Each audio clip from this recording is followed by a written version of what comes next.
قالوا معذرة إلى ربكم ولعلهم يتقون. وتيان إما لبردو ئامانج لەبەردوو هەدەف لەبەردوو مەبەست بە ئەرچی چاکسازیکاری بە ئەرچی فەرمان بە چاکە و نەهی لە خراپە و داوە هەڵدەستین لەبەردوو مەبەست. کەواتە هەدەف و مەبەست لە داوەدا دوو شتە. ئەگەر هەردووچی دەستکەوێ ئەی بانک خواز ئەوە نور على نور، هەردووچی دەست نەکەوت دیێشیانی هەر دەستکەوتووە إن شاء الله کەنیەتی خاڵص بێ. چی نەودووە؟ قالوا معذرة إلى ربكم، یەکەمیان بۆی ئێمە عوزرمان هەبێ بۆ لای پەروەردگارتان. یعنی ڕۆژی قیامەت پەروەردگار نەڵێ بۆچی ئێوە کەسانێکتان بینی ڕێگای جەهەنەمیان گرتە بەر و ئێوە سەرزەنشتان نەکردن، ئێوە ڕێگریتان لێ نەکردن، ئێوە نەسیحەتتان نەکردن کەوا ئەو ڕێگای نەگرنە بەر.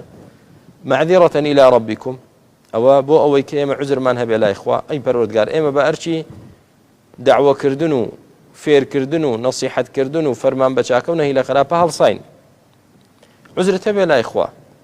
پێغەمبەری خوا عەلەیهی سڵاو وسەلام دەیفەرمێ بەلیغوا عنی وەلەو ئایە، ئەگەر ئاەتیش بێت لە منتانەوە بیست پێ ئاەتی قورئان بیگەیەنن. کەواتە و لە حەدیث پێغەمبەردا عەلەیهی سڵاو وسەلام فەرموویەتی دیسان من رأى منكم منكرا فليغيره بيده فإن لم يستطع فبلسانه وإن لم يستطع فبقلبه. هەر کەسێ لە ئێوە منکەڕی خراپەیەک دەبینێ با بیگۆڕێ بە دەستی، کە بە دەست نەیتوانی بە زمان، کە بە زمان نەیگۆڕی بە دڵ با بیگۆڕێ، پێی ناخۆش بێت، ناڕازی بێت لێی. نابێ ئینسان بە هیچ شێوازێک ئینکاری لە منکەڕ نەکات. ئەمە هەدەفی یەکەم تۆ بۆ لای خوا خوای گەورە من بەو ئەرکە هەڵسام. حەقم نییە بەرامبەرەکە تا چەند ئیستیفادە دەکات، بەڵام هەدەفی دووەمیشمەوەی ئیستیفادە بکات ولعلهم يتقون.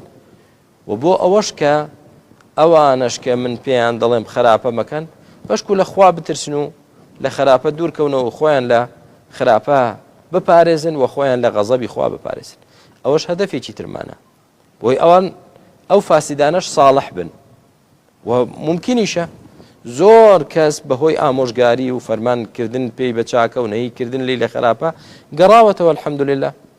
خەڵکێکی زۆر دەگەڕێتەوە نەسیحەت تەسیری تێکردووە، ئامۆژگاریکردن تەسیری تێکردو سپاس بەخوای گەورە، خەڵکێکی زۆر دەگەڕێتەوە.